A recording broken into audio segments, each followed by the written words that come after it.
بعد میں یعنی دوسرے مرحلے میں معماروں نے سارسن پتھروں کو ٹریلیتھون شکل میں یو کی صورت میں رکھا۔ اس کے بعد معماروں نے تیسرے مرحلے میں ایک رسمی سا راستہ بنایا جو تقریباً 2 میل لمبا تھا۔ یہ راستہ نیلے پتھروں کی طرف جاتا تھا۔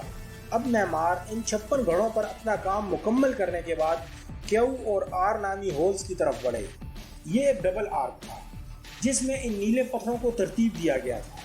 اس کے بعد معماروں نے داخلی دروازے کے پتھروں کو ترتیب دیا اور اس کام کے لیے انہوں نے مرکزی دیوار کی کھائی کو بھی تھوڑا سا کاٹا۔ اب چوتھے مرحلے کے دوران انہوں نے پتھروں کو کاٹ کر اس میں نقش و نگار بنائے۔ عمارت سازوں نے اس کے متعلق کوئی تحریری ریکارڈ نہیں چھوڑا کہ کیسے اتنے بھاری پتھروں کو گھسیٹ کر اس جگہ تک لے کر جایا گیا، اور نہ ہی اس بارے میں کوئی ریکارڈ موجود ہے کہ اتنے بھاری پتھروں کو کیسے سیدھا کھڑا کیا گیا۔ لیکن دوستو، کچھ نظریات کے مطابق ان لوگوں کا کام چنائی کے مقابلے لکڑی کے کام سے زیادہ وابستہ تھا۔ دوستو، انہوں نے کچھ پتھروں میں سوراخ کیا اور کچھ پتھروں کو اس طرح سے تراشا کہ ان میں اس سوراخ کے لیے جگہ بن جائے۔ یہ لوگ ایسا اس لیے کر رہے تھے کہ وہ پتھروں کو آپس میں جوڑے رکھنا چاہتے تھے۔ اس کے بعد انہوں نے ان پتھروں کو سیدھا رکھنے کے لیے گڑھے کھودے اور ان گڑھوں میں سہارے کے طور پر استعمال کرنے کے لیے لکڑیاں لگا لی۔ اس کے اگلے مرحلے میں وہ ان بھاری پتھروں کو اس جگہ تک لے کر آئے اور انہیں رسیوں کی مدد سے اوپر اٹھایا۔ اب معماروں نے ان پتھروں کو اپنی جگہ پر قائم رکھنے کے لیے اس کے ساتھ لائے گئے تمام ملبے کو ان سوراخوں میں بھر دیا۔ انہوں نے ایسا اس لیے کیا کیونکہ وہ چاہتے تھے کہ یہ پتھر اپنی جگہ پر قائم رہیں۔ دوستو، کیا آپ جانتے ہیں کہ جس وقت ان پتھروں کو لایا جا رہا تھا اس وقت تک ابھی پہیے کی بھی ایجاد نہیں ہوئی تھی، اور انہوں نے ان پتھروں کو صرف ہڈی اور پتھر سے بنے اوزاروں کا استعمال کرتے ہوئے رکھا، اور اس لیے اس غیر معمولی تشکیل کو رنگنگ راکس یعنی بجتی چٹانوں کے نام سے بھی جانا جاتا ہے۔ دوستو، سٹون ہینج میں موجود تمام پتھروں میں ایک خاص قسم کی خاصیت ہے۔ اگر آپ انہیں زور سے ہاتھ ماریں تو ایک زوردار بجنے والی آواز پیدا ہوتی ہے۔ شاید یہ بھی ایک وجہ ہو سکتی ہے کہ اس وقت کے لوگوں نے ان پتھروں کا اسی لیے انتخاب کیا۔ دوستو، قدیم لوگوں کا خیال تھا کہ ان پتھروں میں شفا بخش قوتیں موجود ہیں، اور یہ واقعی ایک مقبول مقام بھی ہے کیونکہ ہر سال تقریباً 10 لاکھ سے زیادہ لوگ اسے دیکھنے آتے ہیں۔ جب اسے پہلی مرتبہ زائرین کے لیے کھولا گیا تو اس وقت عوام کو پتھروں کے درمیان میں بھی چلنے کی اجازت تھی۔ وہ ان پر چڑھ بھی سکتے تھے کیونکہ 19ویں صدی تک اس پر کسی قسم کی کوئی پابندی نہیں تھی۔ اس وقت بہت سے زائرین چٹان کے ٹکڑے کر کے اس کا کچھ حصہ یادگار کے طور پر گھر بھی لے جایا کرتے تھے۔ وہ ان پتھروں کو مزید تراش کر ان پر اپنے نام بھی لکھوا لیا کرتے تھے۔ 19ویں صدی تک اس کو دیکھنے کے لیے آنے والے ان پتھروں کے درمیان ہی ڈیرے ڈال لیا کرتے تھے اور یہاں آگ بھی جلایا کرتے تھے۔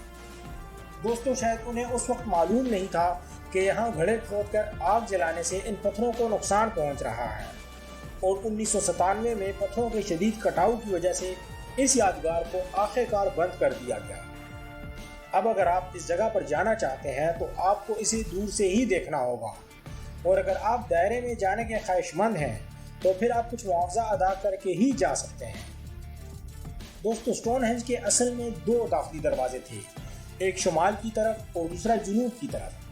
اگر آپ آج اسے دیکھیں تو آپ کو اس میں بہت سے خلا نظر آئیں گے جو زیادہ تر بعد میں بنائے گئے ہیں۔ اگر سٹون ہینج کی اندرونی زمین کی بات کی جائے تو اسے لوگوں نے بہت نقصان پہنچایا ہے، اور یہ صرف آگ جلانے کے لیے بے ترتیب گھڑے کھودنے والے زائرین نے ہی نہیں کیا ہے، بلکہ کچھ لوگوں نے 17ویں صدی عیسوی میں یہاں ایک گہرا گڑھا کھودا تھا۔ دراصل وہ خزانے کی تلاش میں تھے لیکن انہیں کچھ نہیں ملا۔ اس کے بعد چارلز ڈارون نے بھی یہاں کچھ کھدائی کی تھی، لیکن وہ اس علاقے میں موجود کیچڑ کا مطالعہ کر رہا تھا۔ وہ جاننا چاہتا تھا کہ کیچڑ میں موجود کیڑے وقت کے ساتھ ساتھ مٹی میں موجود اشیاء کو کیسے متاثر کرتے ہیں۔ دراصل اس وقت ڈارون اس زمین پر تحقیق اس لیے کر رہا تھا کیونکہ اس سے کچھ دن پہلے ہی ایک بڑا سا پتھر گر کر زمین میں دھس گیا تھا، اور وہ یہی جاننے کی کوشش کر رہا تھا کہ ایسا کیوں ہوا ہے۔ اس نے بہت جلد اپنی تحقیق مکمل کر لی۔ تحقیق کے مطابق زمین کے نیچے رینگنے والے کیڑے ان پتھروں کے ارد گرد کی زمین کو متاثر کر رہے تھے۔ اسی طرح 1963 میں ایک اور نظریہ سامنے آیا تھا کہ سٹون ہینج کسی ایسے کمپیوٹر کے طور پر بنایا گیا ہے جو سورج اور چاند گرہن کی پیشن گوئی کرتا ہے۔ بعد میں کچھ لوگوں نے یہ بھی تجویز پیش کی کہ یہ ان بزرگوں کی یادگار کے طور پر بنایا گیا ہے جو انتقال کر گئے تھے، لیکن آج تک کسی مورخ نے بھی کسی بزرگ کا نام نہیں بتایا کہ یہ کس بزرگ کی یاد میں بنایا گیا تھا۔ لیکن اس تھیوری کے مطابق ان پتھروں کا اب تک قائم رہنے کا مطلب دنیا کا ابدی یعنی بعد کی زندگی کی نمائندگی کرنا ہے۔ دوستو، ایک اوسط سارسن پتھر جو اس جگہ پر موجود ہے، اس کا وزن 25 ٹن تک ہے، جبکہ یہاں موجود سب سے بڑے پتھر کا وزن 30 ٹن ہے۔ اگر آپ نزدیک سے یہ دیکھنا چاہتے ہیں کہ واقعی میں یہ پتھر کتنے بڑے ہیں تو آپ آؤٹ ڈور گیلری میں موجود وزٹر سینٹر کے پیچھے جا کر ایک سارسن پتھر کو قریب سے دیکھ سکتے ہیں۔ یہ بالکل سٹون ہینج میں موجود پتھروں کی کاپی ہے۔ دوستو، آج سے 4500 سال پہلے جب سارسن پتھروں کو تعمیر کے لیے اس جگہ لایا جا رہا تھا اور جس وقت سٹون ہینج بنایا جا رہا تھا، اس وقت لوگ پتھر کے زمانے سے ایک ابتدائی کانسی کے دور میں داخل ہو رہے تھے۔ دوستو، امید ہے کہ سٹون ہینج کے تمام رازوں کو جان کر آپ کو خوشی ہوئی ہوگی۔ ہماری آپ سے یہی گزارش ہے کہ اس ویڈیو کو لائک کر کے اپنے دوستوں سے بھی شیئر کریں اور اس چینل کو بھی سبسکرائب کر لیں